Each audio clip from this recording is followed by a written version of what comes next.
Hey everyone, I'm Bambi Francisco Roizen, and this is CRT.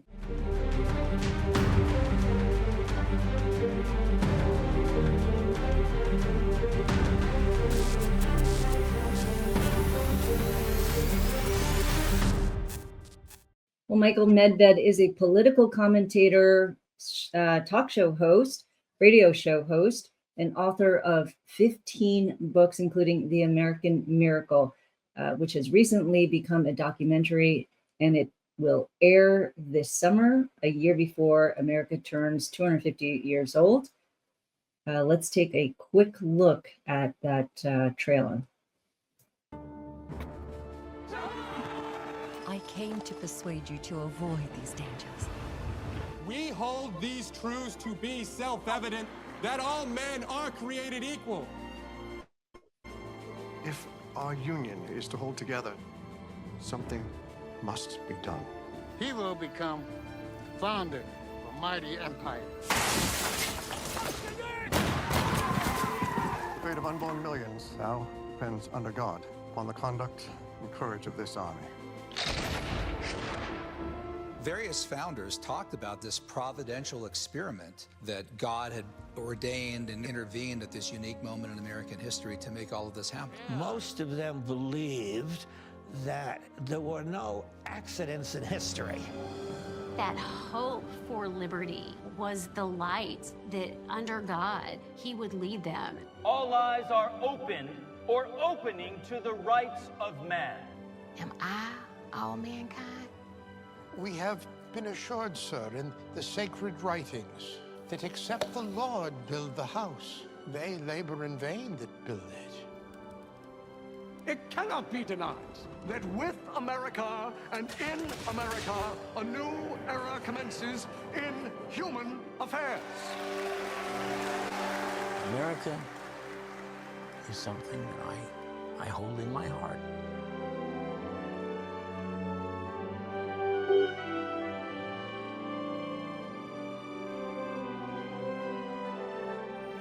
Americans of today should regain our bearings, that our nation is no accident.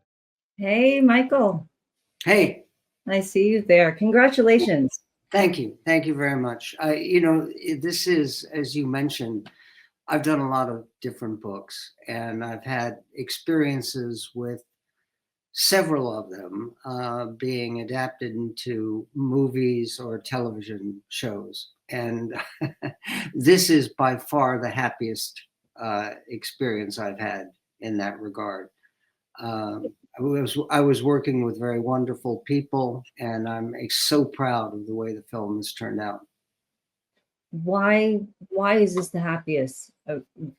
Is it because of, I mean, maybe all of the above, but just elaborate on that.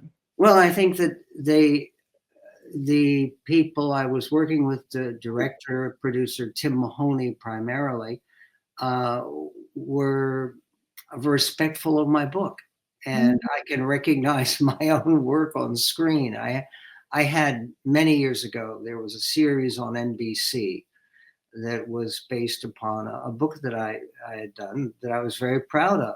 And I was embarrassed to see the episodes on TV because basically the episodes on TV were completely at variance with the book that I had written, which was kind of an indictment of the 60s. And they treated it as a nostalgic and wonderful era, which was exactly the opposite of where I was coming in. They didn't consult with you or show you before it went out? No, it was a big production company, Universal Studios, Universal Pictures, and working as a regular weekly series for NBC TV. And we were allowed, I visited the set once, but there was no involvement. Obviously here on The American Miracle, I was actually personally involved in pretty much every step of the way. And again, it's a great feeling to be so pleased about how it came out. Yeah, no, that's super exciting. So before we talk about the film, and I do want to talk a little bit about what sort of came alive from your book and film, but before that, I want to talk about why you wrote it in the first place, because it started off as a book, not as you said, the film is adapted from your book. When did you write this? Why did you feel compelled to write it when you did? Well, I felt compelled to write it when I did, and the book came out in, what is it? It's like 6 or 7 years ago, and the book was sort of inspired by something that I've done on my radio show many times. It's, a lot of times when you're doing a daily radio show, when you're sick or you're on vacation or you're doing something, you play old shows. Mm-hmm. And we decided very early on, instead of doing that, we did history shows, because that's my background, where I would do a narrative. And the most popular history show we ever did was a show called God's Hand on America, which was the argument that divine providence actually had a role in the nation's founding, that there are things about America, series of happy accidents, people say, which show more than good luck. They show some kind of master plan. And those shows, which I recorded almost 30 years ago, I did my first one like that. So, and then I became fascinated with actually digging into episodes in the whole long history of the United States that became my books. The first one, The American Miracle, which is the one adapted on screen. And then it's a follow-up, which is called God's Hand on America. And the first book covers the period from the Pilgrims until the night of Lincoln's assassination. And the second book begins on the night of Lincoln's assassination and covers it up to the modern day. And the film is all of it, or just the first book? No, we're set up for, potentially many sequels. This is the first 4 chapters of The American Miracle. Oh, first 4. I was going to ask you if this was going to be a docuseries, because it sounds like it should be a docuseries. Well, I hope so. But the founding is so, all of the founding fathers who did not agree on everything, and they certainly didn't agree on a religious outlook, because you have founding fathers like Thomas Jefferson and Benjamin Franklin, who were religious nonconformists.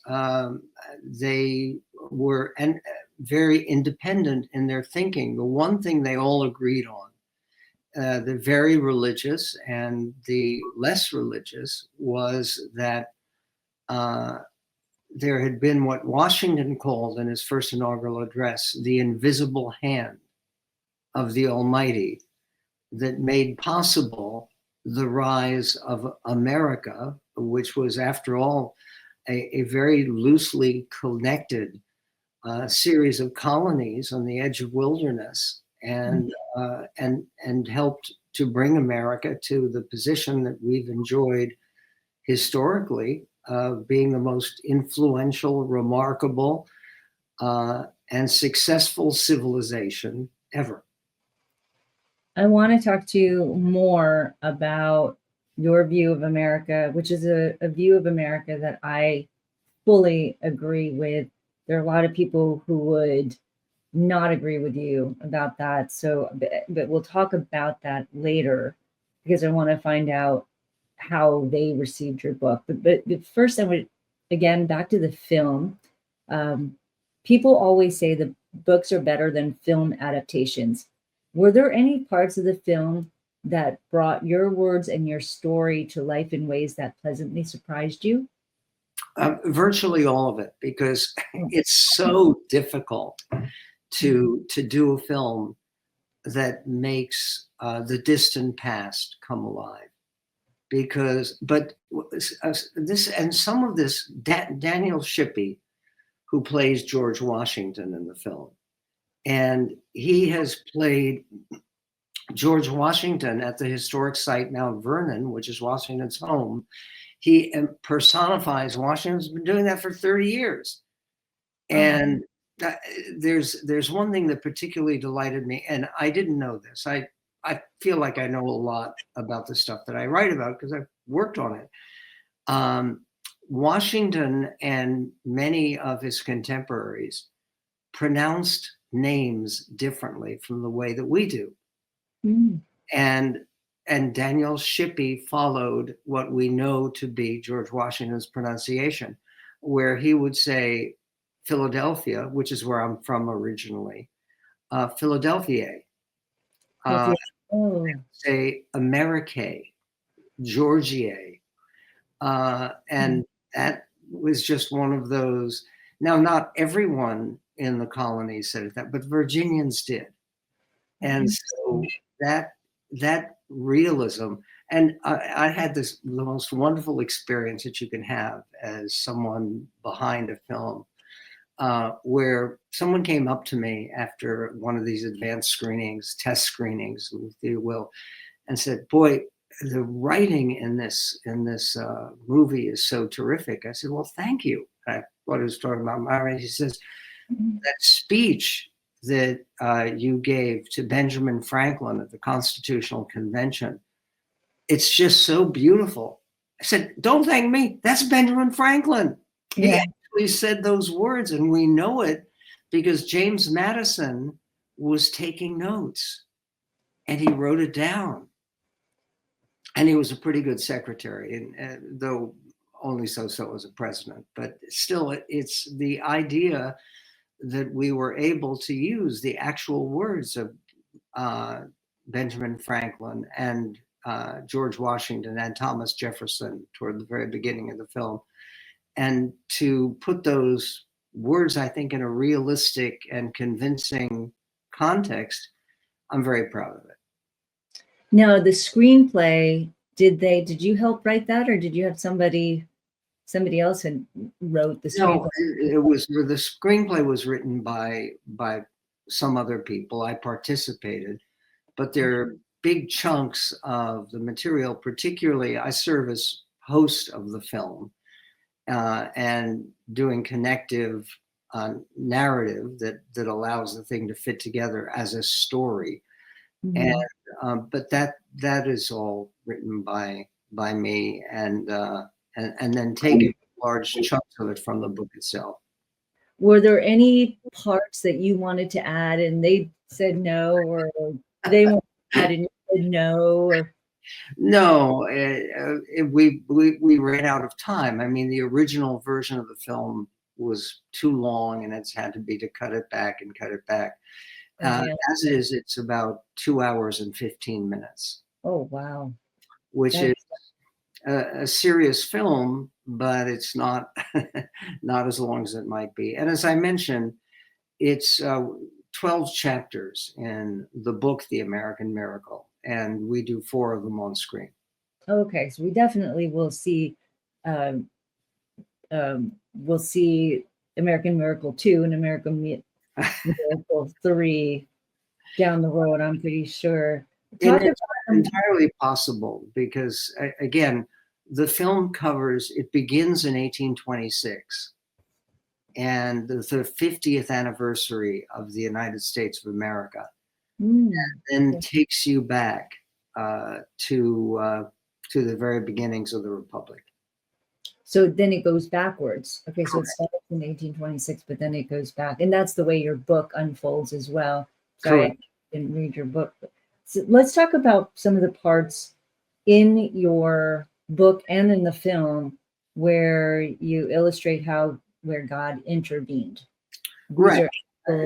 Where you think that God's hand was in these situations. Tell us about some of those. The opening moment of the film shows the celebration of the 50th anniversary, the Great Jubilee, And you probably know that in the Bible, the Jubilee is every 50 years, and it's a time to celebrate freedom because people who were servants and were liberated on the Jubilee year.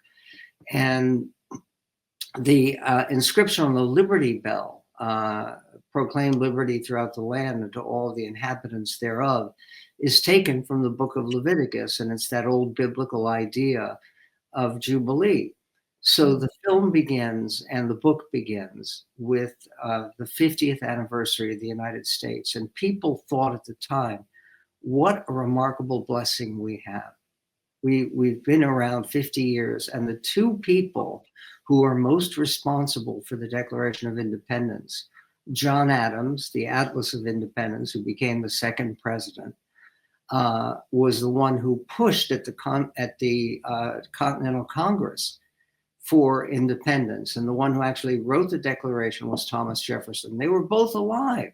They were freakishly old for the year 1826. Adams was 90. Oh. And Jefferson was 83. And they both desperately wanted to hang on to celebrate that 50th anniversary. And then the film actually shows and quotes them at the time as they're looking forward to the 50th year of this successful government that they were celebrating. And before the end of the day, which was a very festive day, both men had died. And the odds, as they put it, are about 7 million to 1 that you have two presidents dying on the same day, and that the day is the 4th of July, and the day that's the 4th of July, the 50th anniversary. And this was widely accepted by people at the time as a sign of God's favor, God's role in this entire process. And there's a famous speech that became a best-selling book in 1826 by Daniel Webster, where we dramatized the speech. And by the way, some of the care that was taken in the production, the speech that Webster delivered was at Faneuil Hall in Boston. And we had the permission to film in Faneuil Hall. So our Daniel Webster was delivering the speech with the same kind of florid mannerisms and expression that the real Daniel Webster reportedly used. Well, that is a fascinating story. I think I've heard you say that before, but that is, every time I hear it, it just seems, yes, it definitely seems very divine. It can't just be coincidence, or you could say that Thomas Jefferson and John Adams were partying a bit too much at that point.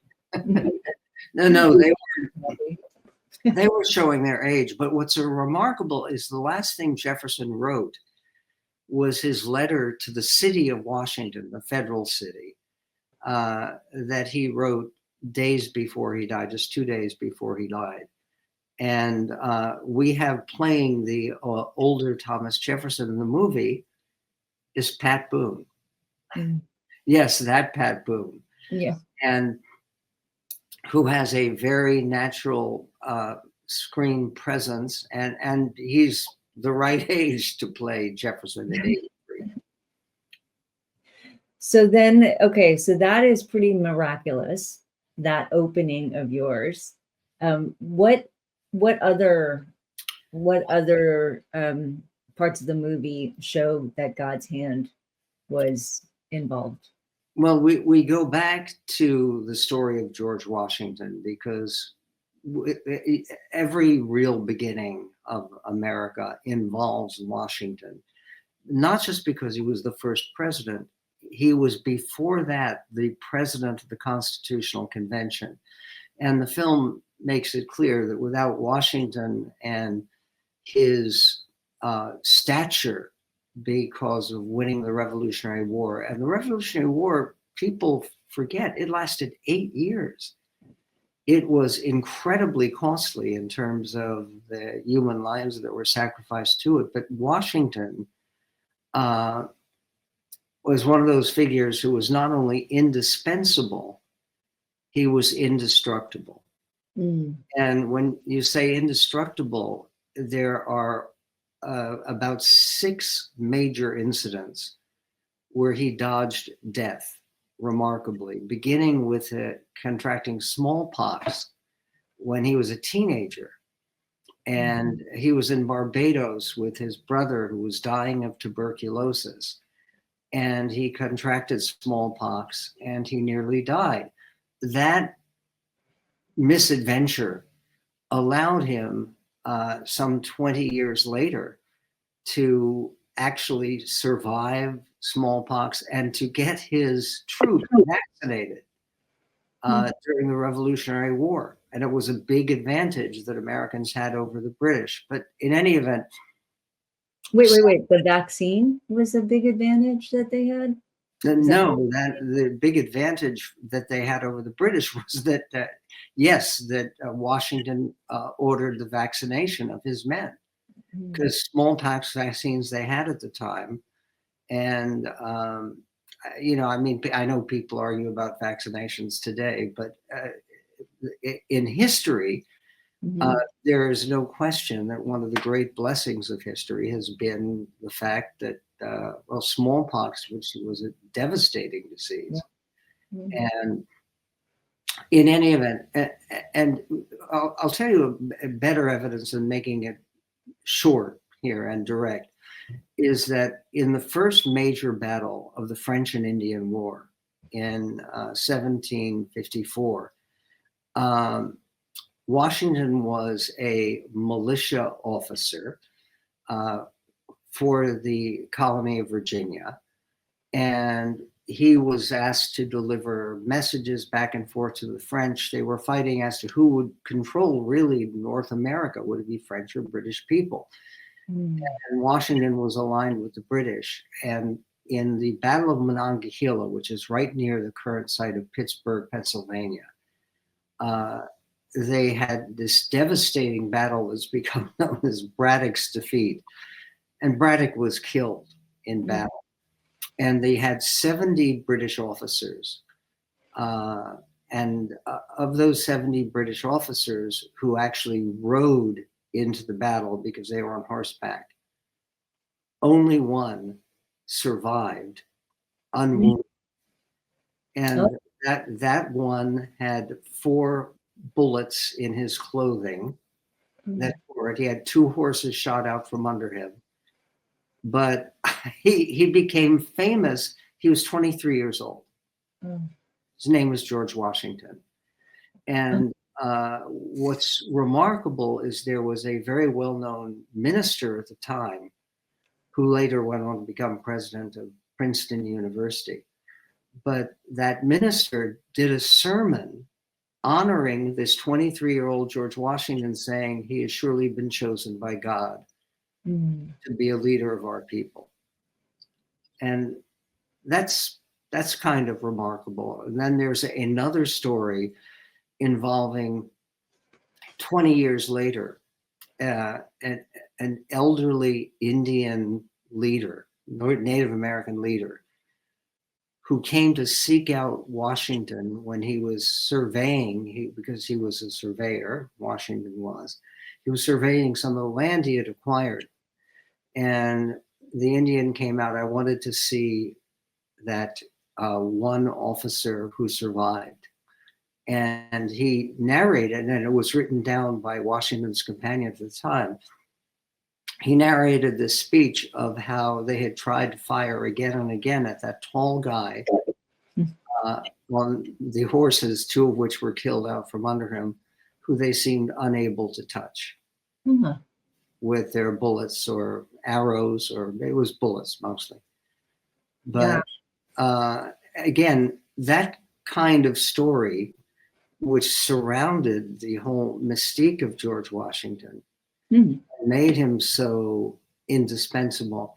And that is shown also with we have a dramatization of the Constitutional Convention, which is, again, includes these remarkable people, all of whom believed in this idea of divine providence, and that they were actually subject to these happy accidents. And for those people who say that it's a pattern of happy accidents that made America possible. Mm. A pattern of happy accidents is still a pattern. Yeah. Well, some people may call it accidents or coincidences, but maybe you and I would call it divine intervention. And Right.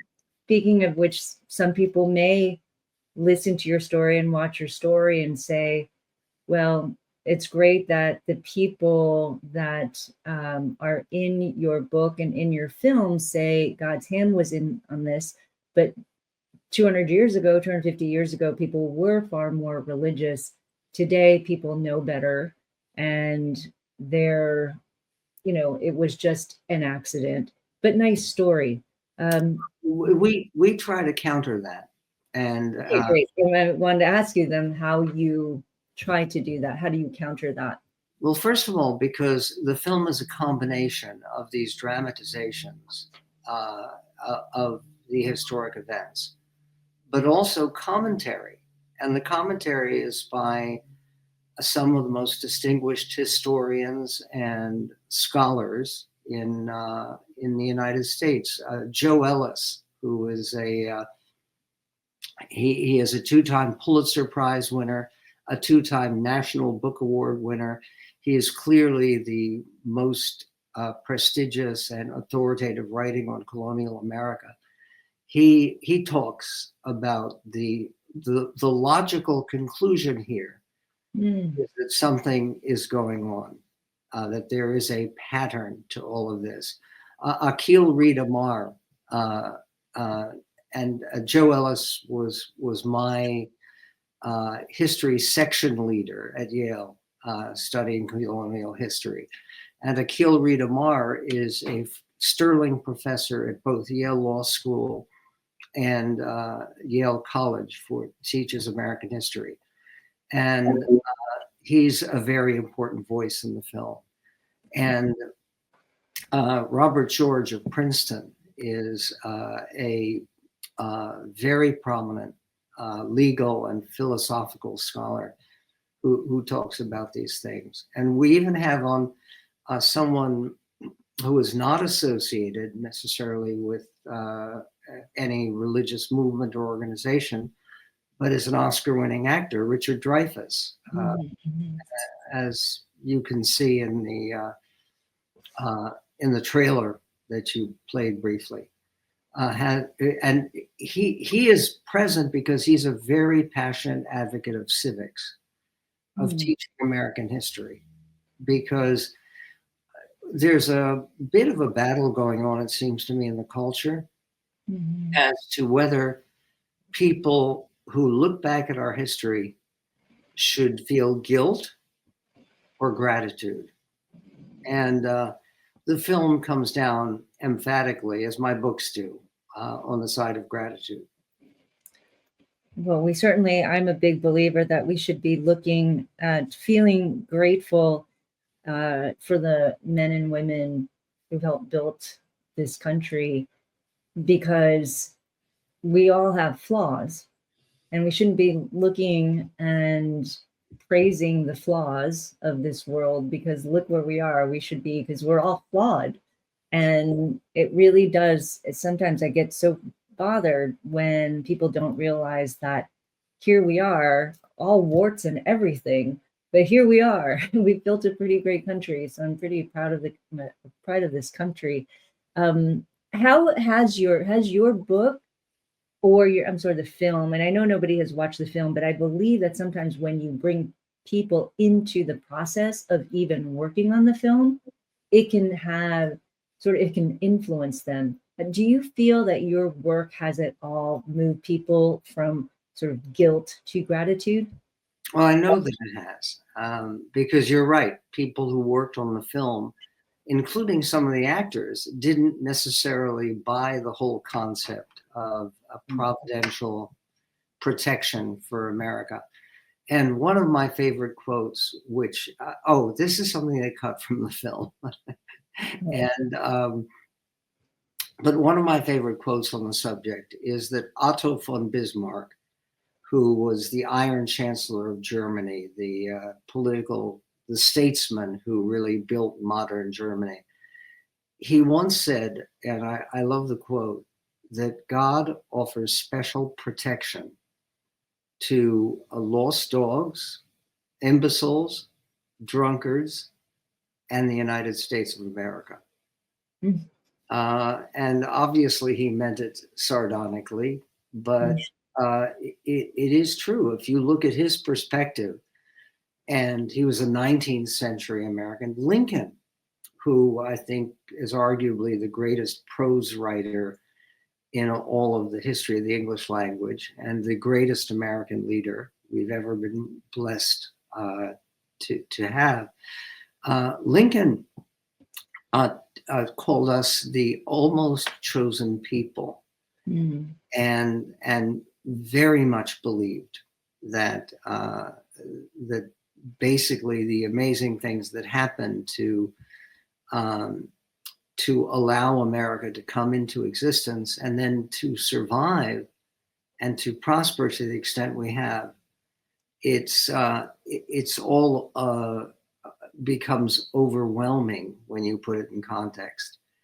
And the reason I say I know that the correspondence that I've gotten since the time the American Miracle book came out has been very positive, with a lot of people saying, okay, you got me, you convinced me. And some of those are things that we will, some of the bases for convincing people are things that happen later. However, there is so much concentration of miraculous deliverances. I'll give you another one, is that in 1776, the year of the Declaration of Independence, right after the Declaration of Independence was signed, written, put out to the world, came the most disastrous defeat that America ever encountered in the Revolutionary War. The Battle of Brooklyn, or the Battle of Long Island, it's referred to as both ways, was a disaster for the American side. 2 generals were captured. The British were entirely successful, and the American army turned and they ran to the edge of the Hudson River, but they couldn't go any further because they had British ships, a whole flotilla of British ships with cannons on them in the Hudson River. So they were trapped. And the question of how you get out of Brooklyn in this case, which at the time was just a little village, was one that Washington faced and pondered. And then they had a miracle. And the miracle was in August of 1776. And I don't know if you have ever lived on the East Coast, but I have. New York in August is tough, and it's very warm and not foggy. And they all of a sudden had this thick fog that everyone looked at as some kind of sign of something, because you don't get fogs in New York City in August. And Washington ordered his men to gather as many boats as they could. They rowed with padded oars quietly, and the entire army, including General Washington, escaped the British. And what's fascinating about this is it was not just Americans who said this is an act of God. It was the Brits. They said we could not contend with this because there was a power far greater than ours that allowed the Americans to escape and to continue the war and to win American independence. And what's amazing is so many prominent people who lived through that saw it as providential and really irrational. I think that, there is this big debate. I mean, you talked about the debate between guilt versus gratitude, but there's a big debate whether American is a Christian nation. And people look at the founding documents, the word religion isn't in there. God is in there quite a bit, but religion isn't in there. It's in the First Amendment. But there's also debate around the founding fathers and whether they're religious or not. And I think you said that some are religious, some are not. I think they're probably deists, they believe in a God or higher being.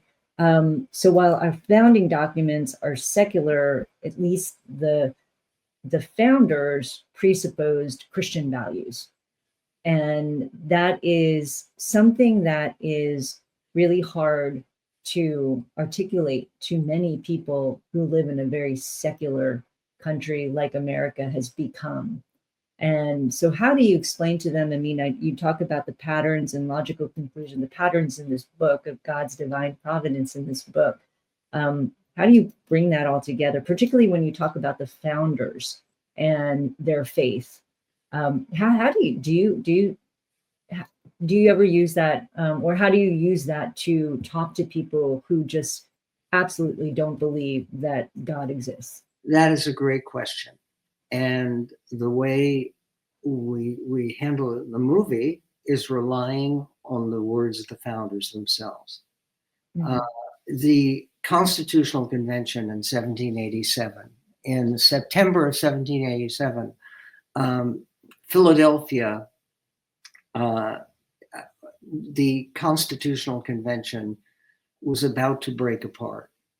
And it really is, we know from all the diaries that were written, they were disagreeing on issues of slavery. They were disagreeing mostly on how Congress was going to be set up, because the small states wanted to have basically one representative from each state, which is what they had in the previous Articles of Confederation.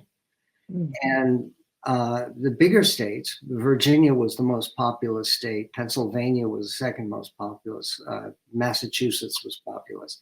The larger states wanted to have the Congress distributed based upon population, with the bigger states having more representatives than the smaller states did. And at a point when a number of members of the Constitutional Convention had already gone home because they thought this whole thing is useless, we'll never agree, Benjamin Franklin, who was 82, got up and gave his first speech at the Constitutional Convention because he was old and he wasn't well. And generally what he would do would be to write things down and give them to James Wilson, who was also there from Pennsylvania, and he would read it. But there was an issue that he felt was so important that he had to stand up and deliver the speech. And the speech was written down by James Madison. And it's remarkable. You know what the speech was about? It was about how we have to change what we have been doing to begin every day with prayer. And Franklin was a deist. He was not a churchy guy. Mm-hmm, mm-hmm. And it's such a beautiful speech. He says at one point, if a sparrow cannot fall without his notice, is it probable that an empire can rise without his care?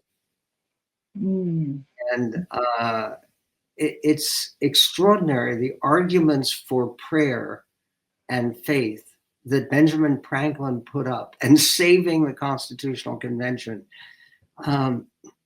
People who have seen the film,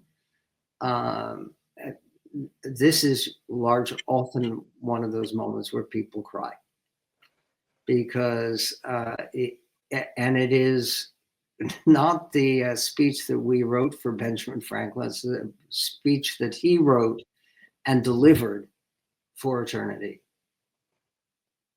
Now, I love the fact that you're just quoting, you're letting their words speak for themselves, because that's great. You've done a great service just curating all of those wonderful moments that we can look back to. A lot of times you're right. It is about just letting everyone hear their words speak for themselves. Let me ask you, you've already brought it up, but in terms of culture today and this disdain for America, particularly with the younger generations, not all of them for sure, but there is this disdain. What do you think's happened in the 21st century? What do I think happened? This movement towards just being very unhappy where we are in America. See, I'm not sure that it is as widespread or universal as one might think. I mean, one of the things, I did a previous book about, it's called Hollywood versus America, which tells you what the book's about. And the interesting thing was, when that book was written, it came out in 1992. Every week, 5 times as many Americans would go to church as went to the movies. And the fact is that this is a real problem, is that religion is still extremely vital and extremely alive and forceful in American life. The truth of the matter is that we have, compared to our allies in Europe and even countries like Italy, where now they're very involved, obviously, with the new conclave to pick a new pope. The United States remains the most religious, wealthy country in the world. And I do think that when you ask Americans questions about, do they think America should be more religious or less religious? Yes, there are about 20 to 25% of people who describe themselves as nuns, N-O-N-E. Yeah. Right, that kind of nun. Right. No religious affiliation. But most of us are on the other side. And most Americans, I think the most recent Pew Research poll showed 87% of Americans said they believed in God. And what's hilarious to me is it says that 6% of Americans describe themselves as atheists. But the majority of those atheists say they pray regularly.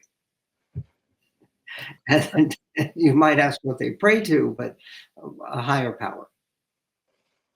I feel that there is some sort of culture, or there's some sort of spiritual renaissance, religious renaissance going on. I live in Silicon Valley in this area, and there are a number of people, technologists, by the way, CEOs, venture capitalists, people I have engaged with for my entire professional career, and you didn't really speak aloud your religious beliefs. I mean, most people knew where I was coming from. They all knew I was, I was Christian, but not many people spoke about it. And now there's this organization called A17, Act 17, and it is to bring these tech folks, tech influencers, and Christians together to talk about, to have this space to talk about religion. And it just feels like a revival. Do you sense that?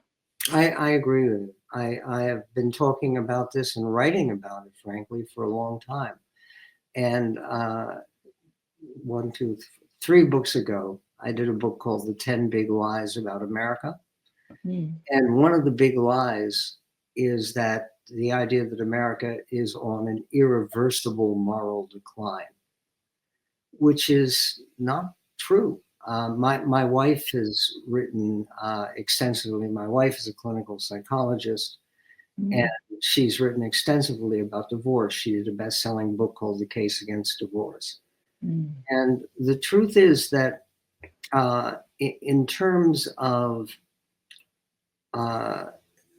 basically religious participation, religious affiliation, and people who are actively involved in uncovering religious roots and living them, the nation is not turning away.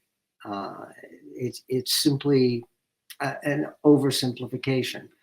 And yes, of course, people are divided, but that's one of the things about the country that is really, and about this film and this project that I think is unifying, is that even people who are not, again, conventional religious believers or regular churchgoers, understand that there is something special, designated, different, exceptional about the whole American experiment. I mean, we say, America, America, God shed his grace on thee and crown thy good with brotherhood from sea to shining sea. We sing that. And again, people object sometimes to the other verses of Star Spangled Banner, our national anthem. But the third verse, it says, then, and this be, for conquer we must, and not, let it be thus that to conquer we must, and this be our motto, and God is our trust. That's written by Francis Scott Key, who, by the way, plays a role in American Miracle after he wrote the Star Spangled Banner. But that's a different story and not in the film. Now, you talked about divided, and I think there is a divide in sort of Christian circles, because there's some Christians who would say that your sort of praising of America is putting America first before Christ. What do you say about that? Well, first of all, I'm Jewish, so it's the idea that I would put America first. I do think it is a problem to have nationalism as a substitute for religious faith. But again, I go to synagogue, and I go every week, and we are Sabbath observers. And one of the things that I think that Americans recognize is that not that America is a God, but that America is a chosen instrument of the Almighty. And again, I will tell you, and this is actually, if you want to talk about the sort of the deep ancestry of this book and the film, it really comes from family history, which made a very huge difference to me in growing up, because I was so aware of it. My grandparents on my father's side were from Ukraine. And my grandfather, who was a father of 6 children, 1 boy, 5 girls, and came to America originally in 1905 to try to earn enough money to pay for the passage across the Atlantic for 6 children and my grandmother and my great-grandfather, my grandmother's father. And he had earned enough, and after 9 years of working and saving, he worked as a barrel maker, to send for the money to have my grandmother and her children coming to the United States. They got to the border of what was then the Russian Empire in August of 1914, when World War I was just beginning, and they weren't allowed to pass. My grandmother was separated from my grandfather for 10 years. And during that separation, she lost 5 of her 6 children. The only one who survived was my Uncle Moish, who I knew. They finally got to the United States in 1924.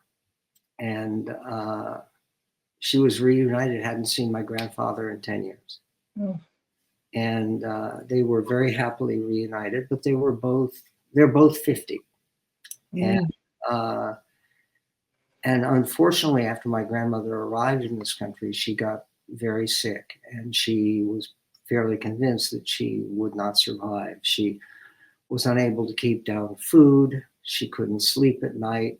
Her body was doing strange things. She went to a doctor, and it had to be someone she knew who was a relative.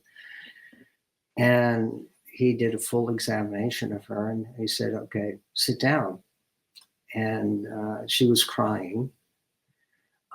because she had just reunited with her family after leaving 5 dead girls behind. And she said, okay, yeah, I have some important news for you, Sarah. Mm-hmm. So she said, okay, you're telling me I have a tumor, right? He says, no, you have a baby. And she says, completely impossible. I'm 50 years old. Wow. Your name is Sarah, isn't it? And is her name Sarah?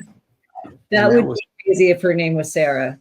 Yes, that was her name. Oh my goodness. Wow. That's her name. Her name was Sarah. And her baby's name was David. And he was my father. So he was an American miracle. He is this firstborn and surviving American child. And my dad went on, he became a physicist. He worked for NASA. He had an amazing life. He spent the last 9 years of his life in Israel and teaching at Jerusalem College of Technology. But in any event, he took me around when I was little because he always had that sense of an American miracle and his life being a miracle. Took me to see the Liberty Bell and Independence Hall and Valley Forge, and went to the Franklin Institute in Philadelphia where they had this great statue of Benjamin Franklin. All of this was alive for me when I was a little kid. When I was 6, my Halloween costume, I dressed up as George Washington.